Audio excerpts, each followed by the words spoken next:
Good morning students. Last class में हम लोगों ने फ्लावरिंग प्लांट्स के अंदर फर्टिलाइजेशन, सेक्सुअल रिप्रोडक्शन कैसे होता है उसके बारे में डिस्कशन किया था। मैंने आप लोगों को बताया था ट्रिपल फ्यूजन और डबल फर्टिलाइजेशन के बारे में। तो आई होप कि वो टॉपिक आप लोगों को क्लियर है, क्योंकि वो टॉपिक बहुत इंपॉर्टेंट है एग्जाम पॉइंट ऑफ व्यू से। ठीक है, तो वहां से हम लोग आगे बढ़ते हैं। फर्टिलाइजेशन तो हो गया प्लांट्स में। फर्टिलाइजेशन होने के बाद क्या होता है? ठीक है, फर्टिलाइजेशन होने के बाद में कुछ पोस्ट फर्टिलाइजेशन इवेंट्स होते हैं जो कि उसको फॉलो करते हैं। ठीक है, अब ये जो पोस्ट फर्टिलाइजेशन इवेंट्स हैं इनके अंदर बेसिकली होता क्या है? ठीक है, सपोज यहाँ पे मैंने क्या बनाया है, जो कार्पेल या पिस्टिल का डायग्राम है वो मैंने बनाया है। ठीक है, अब मान के चलते हैं कि ये जो है ओव्यूल है और ये बाहर का पार्ट है, यानी कि ओवरी है। ठीक है, अब मान लेते हैं हम लोग कि ओव्यूल के अंदर फर्टिलाइजेशन हो चुका है। ठीक है, तो फर्टिलाइजेशन हो जाने के बाद में क्या होता है कि जो आपका एम्ब्रियो बनता है। ठीक है, फर्टिलाइजेशन होने के बाद में एम्ब्रियो जो बनता है, वो एम्ब्रियो जो है वो और फर्दर ग्रो करता है और डेवलप करता है। ठीक है, फर्दर ग्रोथ एंड डेवलपमेंट होने के बाद में उसका एक कैरेक्टरिस्टिक शेप जो है इस तरीके का डेवलप होता है। अब एम्ब्रियो मैंने नीचे क्यों बनाया?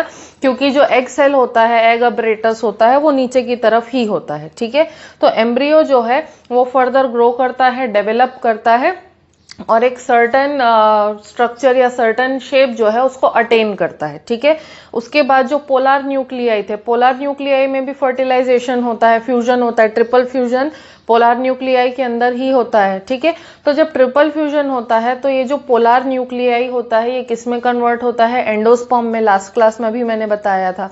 ठीक है, तो ये जो एंडोस्पर्म है फिर ये क्या करता है? ज्यादा अमाउंट में फूड मटेरियल को कलेक्ट करता है और स्टोर करता है। ठीक है, अब ज्यादा अमाउंट में फूड कलेक्ट होने की वजह से जो एंडोस्पर्म रहता है वो फ्लैशी हो जाता है। ठीक है, फ्लैशी हो जाता है मतलब ज्यादा सॉफ्ट हो जाता है, थोड़ा सा ज्यादा मोटा हो जाता है। ठीक है, तो ये जो फ्लैशी एंडोस्पर्म है ये चारों तरफ से एम्ब्रियो को क्या करके रखता है? सराउंड करके रखता है। ठीक है, अब उसके बाद क्या होता है? ठीक है, उसके बाद बेसिकली ये होता है कि ये जो ओव्यूल था, ठीक है, ओव्यूल के बाहर की तरफ कुछ कवरिंग्स होती हैं, कुछ बाउंड्रीज होती हैं। तो ये जो ओव्यूल के चारों तरफ जो कवरिंग्स होती हैं उन कवरिंग्स को हम लोग कहते हैं इंटेग्यूमेंट्स। ठीक है, तो एक्चुअली दो तीन तरीके की कवरिंग्स होती हैं, तो उसके बारे में अभी हमको डिटेल में नहीं जाना है। तो ये जो ओव्यूल के बाहर की कवरिंग या जो इंटेग्यूमेंट्स होते हैं, ये जो इंटेग्यूमेंट्स होते हैं ये और ज्यादा स्ट्रांग हो जाते हैं, और ज्यादा स्टर्डी हो जाते हैं, थोड़े से रफ हो जाते हैं। ठीक है, और स्ट्रांग, स्टर्डी और रफ हो जाने के बाद में, ठीक है, ये एक सर्टेन स्टेबिलिटी जो है वो उनको मिल जाती है। और स्ट्रांग और स्टर्डी हो जाने के बाद में ओव्यूल के ये जो इंटेग्यूमेंट्स हैं, ठीक है, ये एक कोट बना लेते हैं। ठीक है, अब ये ओवरऑल जो ओव्यूल का स्ट्रक्चर बना, ठीक है, यानी कि ये यहाँ पे क्या बन गया? एम्ब्रियो बन गया यहाँ पे। ठीक है, एम्ब्रियो के बाद में यहां अंदर क्या बन जाता है? एंडोस्पर्म बन जाता है। ठीक है, उसके बाद ये जो ओव्यूल के चारों तरफ की जो कवरिंग होती है, जो इंटेग्यूमेंट्स होते हैं, ये भी क्या हो जाते हैं? स्ट्रांग हो जाते हैं, स्टर्डी हो जाते हैं, और इसको हम लोग बोलते हैं सीड कोट। ठीक है, तो ये जो ओव्यूल है ये ओवरऑल किस में कन्वर्ट हो जाता है? ये कवर हो जाता है, कन्वर्ट हो जाता है सीड में। तो ये जो सीड कोट है, एंडोस्पर्म है और ये एम्ब्रियो है, ये तीनों किसका पार्ट बन गए? सीड का पार्ट बन गए। तो ओव्यूल जो है फर्टिलाइजेशन होने के बाद में ये सारे डेवलपमेंट्स होते हैं। सीड कोट का डेवलपमेंट होता है ओव्यूल के इंटेग्यूमेंट से। एंडोस्पर्म जो है ज्यादा क्वांटिटी में फूड को स्टोर करके रखता है, और एम्ब्रियो जो है वो एक सर्टेन शेप या स्ट्रक्चर जो है अटेन करता है। तो ये सारे पोस्ट फर्टिलाइजेशनल इवेंट्स होने के बाद में जो ओव्यूल होता है, ओव्यूल किस में कन्वर्ट हो जाता है? सीड में। ठीक है, ओव्यूल किस में कन्वर्ट हो जाता है? ओव्यूल कन्वर्ट हो जाता है सीड में।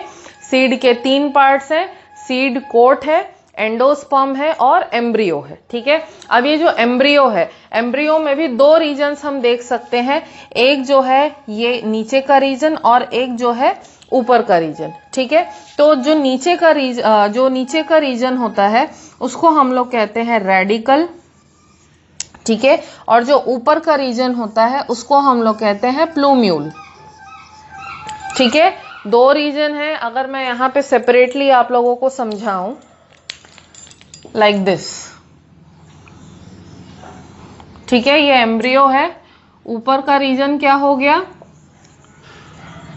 प्लूम्यूल, और नीचे का रीजन क्या हो गया रेडिकल, ठीक है। अब ये रेडिकल और प्लूम्यूल ये बताना इतना ज्यादा इंपॉर्टेंट क्यों है, क्योंकि ये जो रेडिकल और ये जो प्लूम्यूल है इसी के अंदर से नए प्लांट का डेवलपमेंट होता है, क्योंकि ये सीड का पार्ट है, सीड से ही नए प्लांट का डेवलपमेंट होता है, फॉर्मेशन होता है, हमको सबको पता है। तो ये जो एम्ब्रियो है इसमें से ये जो प्लूम्यूल वाला पार्ट है, प्लूम्यूल से जनरेट होते हैं नए प्लांट के शूट्स, यानी कि नए प्लांट का जो स्टेम और लीव्स वाला पार्ट होगा वो प्लूम्यूल से जनरेट होता है। और नए प्लांट में जो रूट्स का डेवलपमेंट होना होता है, रूट्स का डेवलपमेंट होता है रेडिकल से, ठीक है। तो plumule will give rise to the shoot and radicle will give rise to the roots, ठीक है। तो इस तरीके से सीड का फॉर्मेशन होता है। अब सीड का तो फॉर्मेशन हो गया, बाकी ये जो स्ट्रक्चर है जैसे स्टिग्मा है, स्टाइल है, ओवरी है, उसका क्या होता है, ठीक है। स्टिग्मा और स्टाइल जो होता है वो डीजेनरेट हो जाता है, सूख जाता है, डीजेनरेट होकर के सूख करके क्या हो जाता है, झड़ जाता है, ठीक है। अब बचा ओवरी, ओवरी का क्या होता है, ओवरी जो है जैसे जैसे सीड का फॉर्मेशन होता है, सीड के फॉर्मेशन के साथ साथ मतलब साइमल्टेनियसली क्या होगा कि सीड का भी फॉर्मेशन चलता है और ओवरी का भी डेवलपमेंट चलता है। तो ओवरी क्या करता है, ओवरी भी जो है ज्यादा क्वांटिटी में, ठीक है, फूड को स्टोर करने लगता है, कलेक्ट करने लगता है।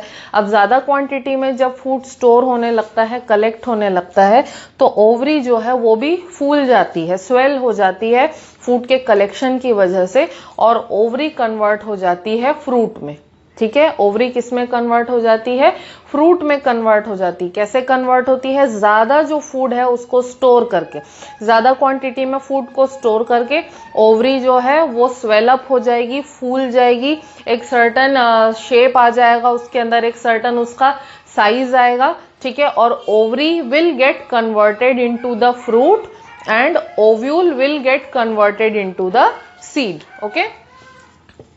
Ovary will get converted into the fruit and ovule will become the seed. तो fruit will enclose the seed, मतलब कि fruit के अंदर सीड हमेशा क्या रहेगा, प्रेजेंट रहेगा, okay. So this was the post fertilisational events की फ्लावरिंग प्लांट्स में फर्टिलाइजेशन के बाद होता क्या है, ठीक है। अब यहाँ पे एक बहुत इंपॉर्टेंट चीज है कि सीड का फॉर्मेशन होना जरूरी क्यों है, ठीक है। ऐसे तो कई सारे फ्रूट्स आपने देखे होंगे कि जिनके अंदर सीड नहीं होता है, जैसे कि आजकल सीडलेस ग्रेप्स आने लगे हैं, पहले नहीं आते थे, आजकल सीडलेस ग्रेप्स होते हैं, या सीडलेस पपाया होता है, ठीक है।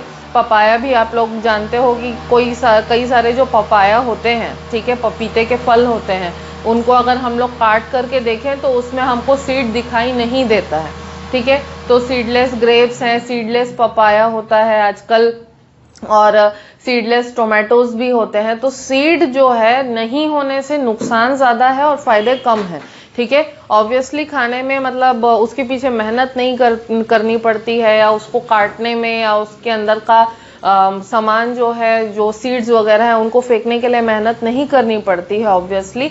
लेकिन सीड्स का होना जरूरी क्यों है, इतने इंपॉर्टेंट क्यों है सीड्स, ठीक है। सीड्स इसलिए इंपॉर्टेंट है क्योंकि सबसे पहला इजीएस्ट सोर्स होते हैं नए प्लांट्स के प्रोपगेशन का, ठीक है। अगर आप लोग बोलोगे कि जैसे कोई भी प्लांट है, ठीक है, उसको हम लोगों को विदाउट सीड अगर ग्रो करना है, तो अगर आप लोग कंपेयर करेंगे तो विथ सीड्स उनका डेवलपमेंट करना, उनको ग्रो करना, और विदाउट सीड्स उनको ग्रो करना, दोनों में बहुत डिफरेंस आता है। विदाउट सीड्स जो प्रोड्यूस होते हैं, ठीक है, ऐसे प्लांट्स जो बिना सीड्स के वेजिटेटिव प्रोपगेशन के हेल्प से डेवलप होते हैं, उनके अंदर कई बार फल प्रोड्यूस होने में, फ्रूट लगने में उनमें बहुत देरी होती है, उनका डेवलपमेंट बहुत स्लो होता है।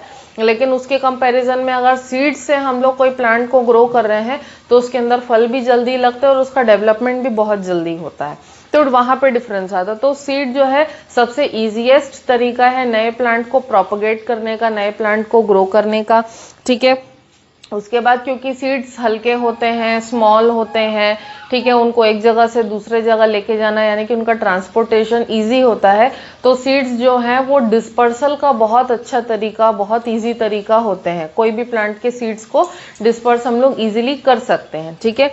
उसके बाद नेक्स्ट उनसे फायदा क्या होता है, क्योंकि उनका जर्मिनेशन तब तक नहीं होता जब तक फेवरेबल कंडीशंस नहीं मिल जाते, तो इस वजह से उनके अंदर डिलेड जर्मिनेशन की प्रॉपर्टी होती है, ठीक है। और डिलेड जर्मिनेशन होने की वजह से उनको लंबे समय तक स्टोर करके रखना जो है बहुत इजी हो जाता है हमारे लिए, ठीक है। उसके अलावा सीड्स जो होते हैं जैसे कि मैंने बताया इजीली ग्रो कर जाते हैं, इजीली जर्मिनेट कर जाते हैं, इसीलिए जो है उनसे हम लोग नए प्लांट्स को ऑब्टेन बहुत इजीली कर सकते हैं, ठीक है। So this topic was the last topic of sexual reproduction in flowering plants, ठीक है। यानी कि यहाँ पर हम लोगों ने sexual reproduction in flowering plants का जो टॉपिक है उसको कंक्लूड कर दिया। अब हम लोग sexual reproduction in human beings, ठीक है, इस टॉपिक को स्टार्ट करेंगे। तो sexual reproduction in human beings जो है, इस टॉपिक के अंदर हमको बहुत सारी चीजें पढ़नी है, जैसे कि प्यूबर्टी के बारे में हमको पढ़ना है, we have to read about the male reproductive system, we have to study the female reproductive system, the menstrual cycle. So बहुत सारे छोटे छोटे टॉपिक्स जो हैं इस टॉपिक में इंक्लूड होते हैं, ठीक है। तो आज हम लोग एक सिंपल जो इंट्रोडक्शन है उसको लेते हैं इस टॉपिक का, ठीक है। अब सेक्सुअल रिप्रोडक्शन जो होता है ह्यूमन बींग्स में, ठीक है, उसकी जो टेक्निक होती है या उसका जो प्रोसीजर होता है, ठीक है, वो बहुत टाइम टेकिंग और बहुत लंबा होता है, ठीक है। वो इसलिए होता है क्योंकि ह्यूमन बींग्स की बॉडी का ऑर्गेनाइजेशन जो है वो कॉम्प्लेक्स होता है, ठीक है। तो क्योंकि ह्यूमन बींग्स की बॉडी का ऑर्गेनाइजेशन ही कॉम्प्लेक्स है, तो भाई उनमें सेक्सुअल रिप्रोडक्शन इतना इजीली कैसे हो जाएगा, ठीक है। तो उनका सेक्सुअल रिप्रोडक्शन का जो प्रोसेस है वो भी काफी लेंदी है और काफी टाइम टेकिंग है, ठीक है। अब लेंदी किस लिए बोल रही हूं मैं, क्योंकि ऐसा नहीं है कि कोई ह्यूमन बींग जो है वो राइट फ्रॉम द बर्थ उसके अंदर से सेक्सुअली रिप्रोड्यूस करने की कैपेबिलिटी है, ठीक है। सेक्सुअली रिप्रोड्यूस करने की कैपेबिलिटी जो है वो हमेशा राइट फ्रॉम बर्थ नहीं होती है ह्यूमन बींग्स में, वो उनके लाइफ के लेटर स्टेजेस में डेवलप होती है, ठीक है।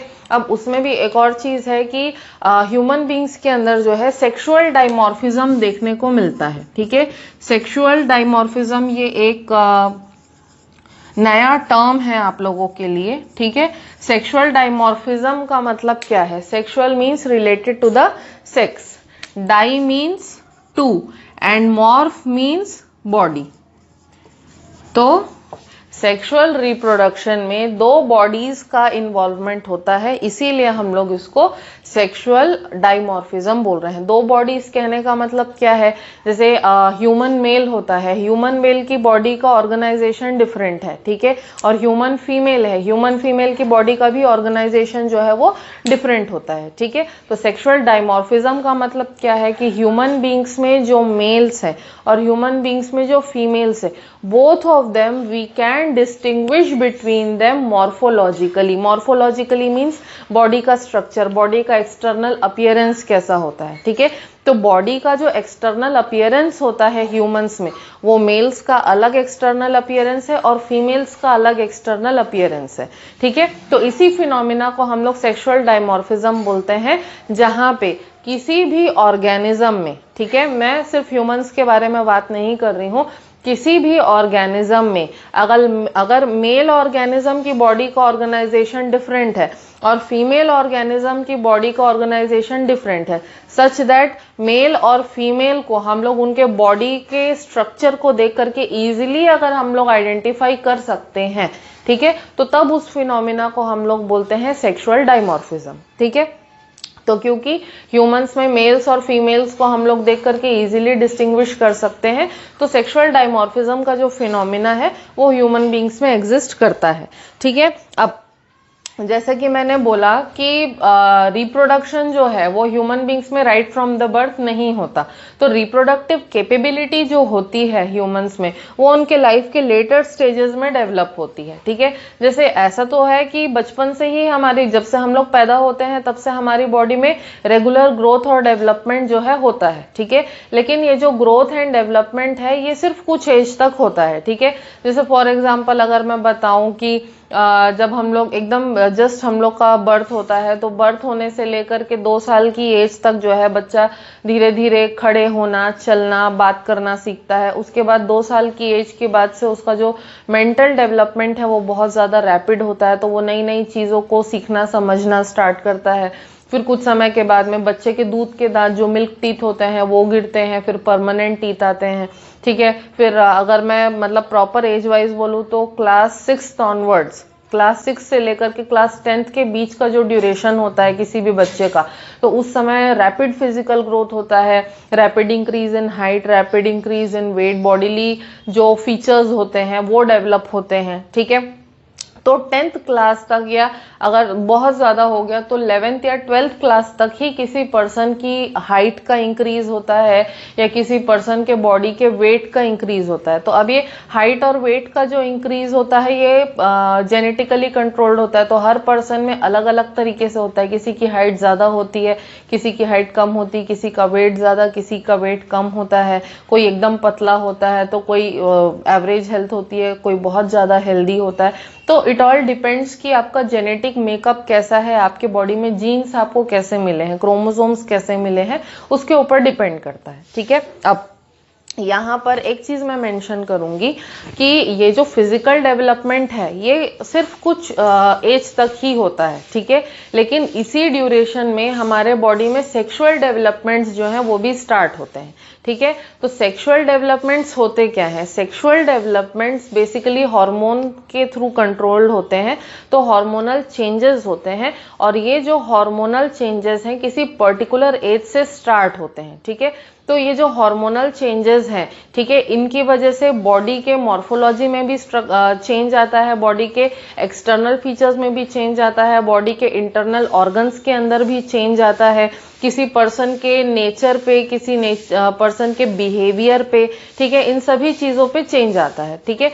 तो ये जो हॉर्मोन्स के थ्रू फिजिकल चेंज आ रहा है, इंटरनल चेंज आ रहा है, ठीक है, इमोशनल चेंज आ रहा है, मेंटल चेंज आ रहा है, तो ये जो सारे चेंजेस होते हैं ये किसी पर्टिकुलर एज में होते हैं, ठीक है। तो बॉयज के अंदर ये जो चेंजेस हैं ये 13 इयर्स की एज से स्टार्ट होकर के 18 to 19 इयर्स की एज तक होते हैं, ठीक है। और गर्ल्स के अंदर ये जो चेंजेस हैं ये 11 to 12 इयर्स की एज से स्टार्ट होते हैं और ऑलमोस्ट 18 इयर्स की एज तक ये सारे चेंजेस आते हैं, ठीक है। तो ये जो ड्यूरेशन होता है, ठीक है, फिजिकल चेंजेस आने का, ठीक है, सेक्सुअल चेंजेस आने का, तो ये जो फिजिकल और सेक्सुअल चेंजेस आने का जो फेज होता है, ठीक है, इस फेज को हम लोग कहते हैं प्यूबर्टी, ठीक है। इस फेज को हम लोग कहते हैं प्यूबर्टी, ठीक है। तो प्यूबर्टी जिस एज में आती है, अगर बॉयज और गर्ल्स का हम लोग मोटा हिसाब लगा ले तो 11 इयर्स से लेकर के जो 18 इयर्स तक का एज है, ठीक है, 11 इयर्स से लेके 18 इयर्स का जो एज होता है इस ड्यूरेशन के अंदर ही प्यूबर्टी आती है। तो 11 इयर्स से लेके 18 इयर्स का ये जो ड्यूरेशन है इस ड्यूरेशन को हम लोग कहते हैं एडोलेसेंस, ठीक है। 11 इयर्स से लेके 18 इयर्स की जो एज होती है इस एज ड्यूरेशन को हम लोग कहते हैं एडोलेसेंस, और एडोलेसेंस ही वो पीरियड है या वो ड्यूरेशन है जहां पर प्यूबर्टी के वजह से हमारी बॉडी के अंदर डिफरेंट डिफरेंट तरीके के चेंजेस आते हैं, ठीक है। तो प्यूबर्टी में जो चेंजेस आते हैं ये किस तरफ डायरेक्ट होते हैं या ये चेंजेस किस रीजन के वजह से, किस रीजन के वजह से होते हैं? प्यूबर्टी में जितने भी चेंजेस आते हैं these changes they lead a person towards sexual maturity. The changes occurring during puberty and occurring in the phase of adolescence, they all take us towards sexual maturity. तो प्यूबर्टी की वजह से आने वाले जितने भी चेंजेस हैं, इनके वजह से हमारी बॉडी के अंदर सेक्सुअल मैच्योरिटी होती है, और प्यूबर्टी का जो पूरा फेज है उसको कंप्लीट करने के बाद में कोई भी पर्सन जो है वो सेक्सुअली रिप्रोड्यूस करने के लिए कंप्लीटली फिट हो जाता है और कंप्लीटली डेवलप हो जाती है उसकी बॉडी। ठीक है, अब प्यूबर्टी के बाद ऐसा नहीं है कि कोई पर्सन जो है वो मेंटली प्रिपेयर्ड है। ठीक है, mental preparation is at a different level, लेकिन physically that person becomes ready to reproduce sexually. ठीक है, तो mental fitness is a different thing and physical maturity is a different thing.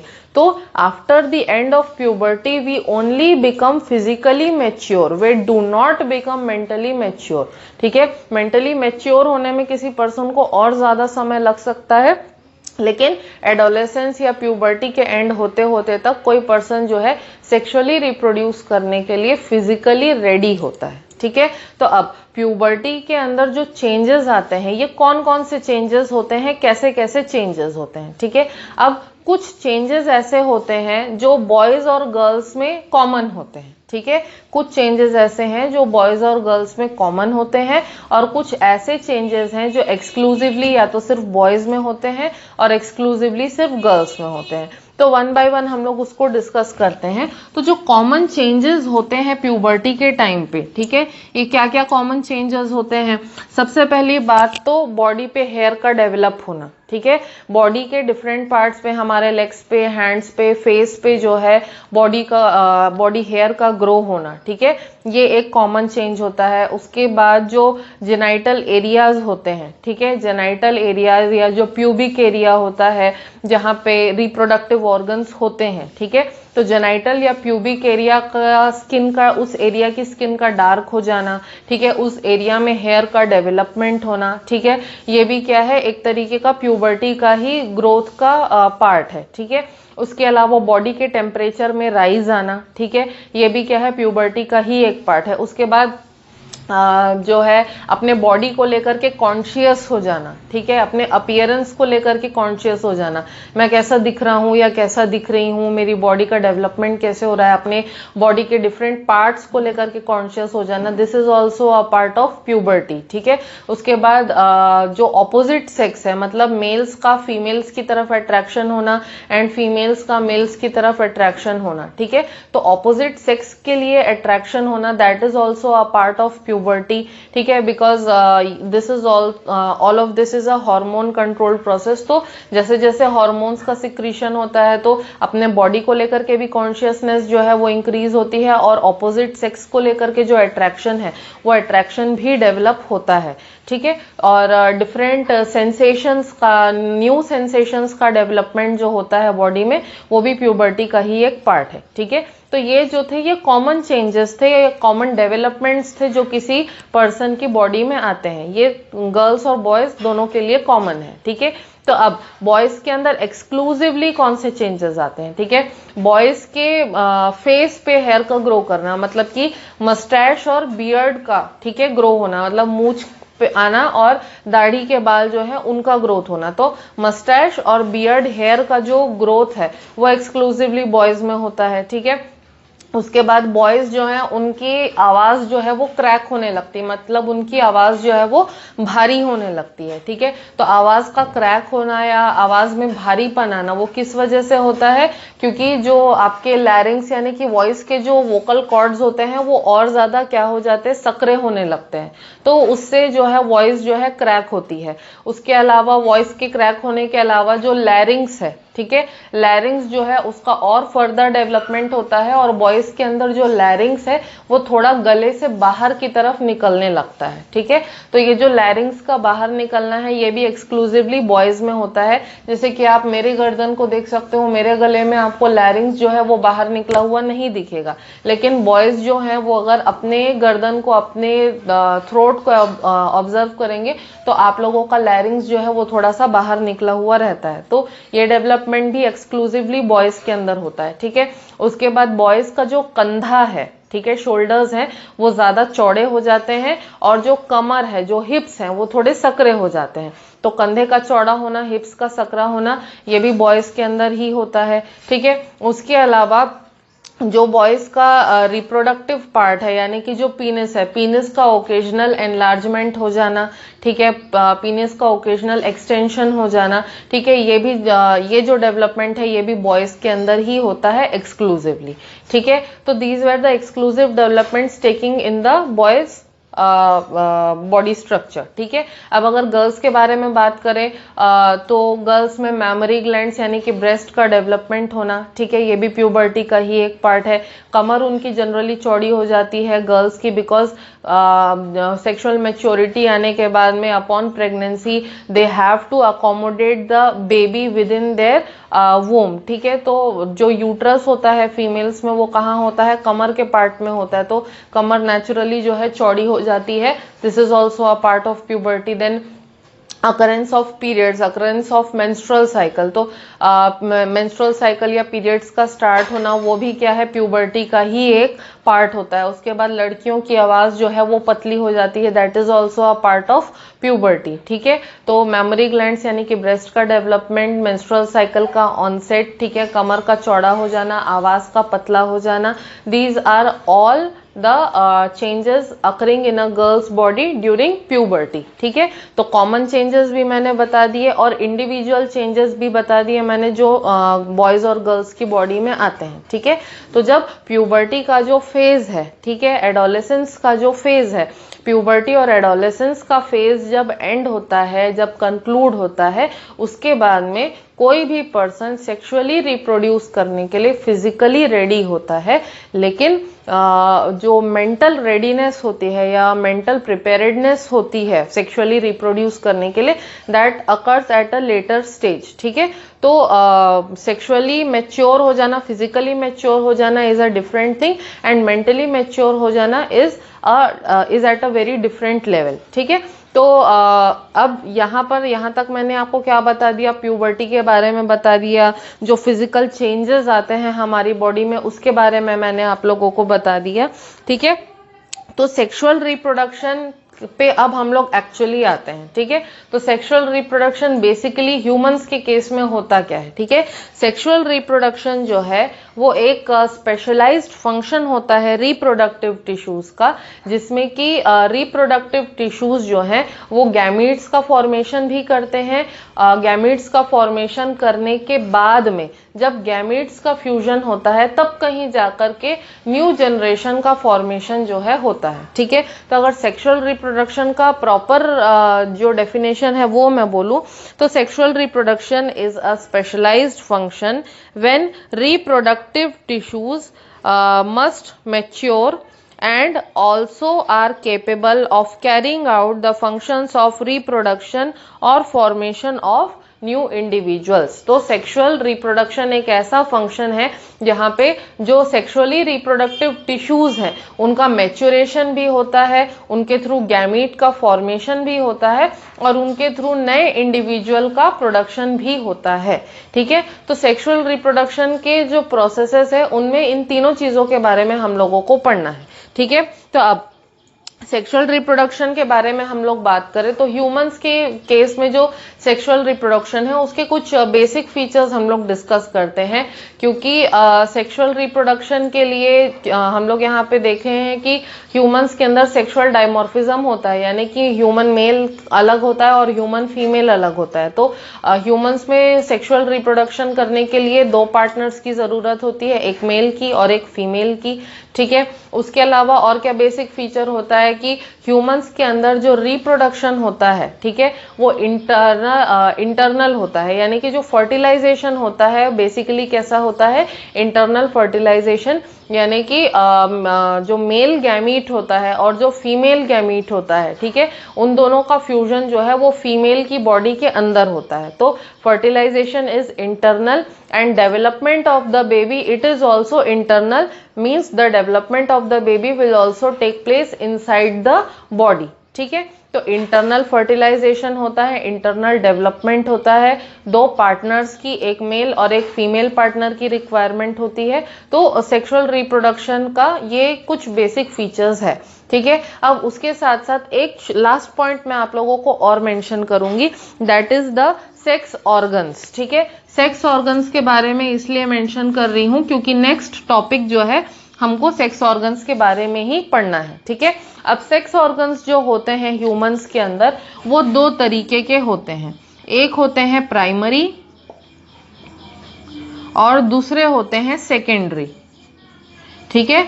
तो प्राइमरी सेक्स ऑर्गन्स कौन से organs होंगे? Primary sex organs वो organs होंगे जो कि डायरेक्टली गैमीट प्रोडक्शन में इन्वॉल्व्ड हो, ठीक है, जिनके थ्रू गैमीट का प्रोडक्शन हो रहा हो, ऐसे सेक्स ऑर्गन्स को हम लोग प्राइमरी सेक्स ऑर्गन्स बोलेंगे, ठीक है। तो मेल्स जो हैं, मेल्स के अंदर प्राइमरी सेक्स ऑर्गन्स होगा टेस्टिस और फीमेल्स के अंदर प्राइमरी सेक्स ऑर्गन होगा ओवरीज, ठीक है। ये मेल्स और फीमेल्स के केस में है। अब सेकेंडरी सेक्स ऑर्गन कौन से ऑर्गन होंगे? सेकेंडरी सेक्स ऑर्गन्स वो ऑर्गन्स हैं जो कि गैमीट प्रोडक्शन में तो इन्वॉल्व नहीं है, लेकिन रिप्रोडक्शन में दूसरे वाइटल रोल्स अगर प्ले करते हो तो ऐसे ऑर्गन्स को हम लोग सेकेंडरी सेक्स ऑर्गन्स बोलते हैं। जैसे कि मेल्स हैं, मेल्स में एपिडिडाइमिस होता है, वास डेफरेंस होता है, वास एफरेंस होता है, स्क्रोटम होता है, ठीक है। तो मेल्स के अंदर ये सारे ऑर्गन्स जो हैं डायरेक्ट गैमीट प्रोडक्शन तो नहीं करते, लेकिन सेक्सुअल रिप्रोडक्शन में इनका बहुत बड़ा पार्ट होता है, ठीक है।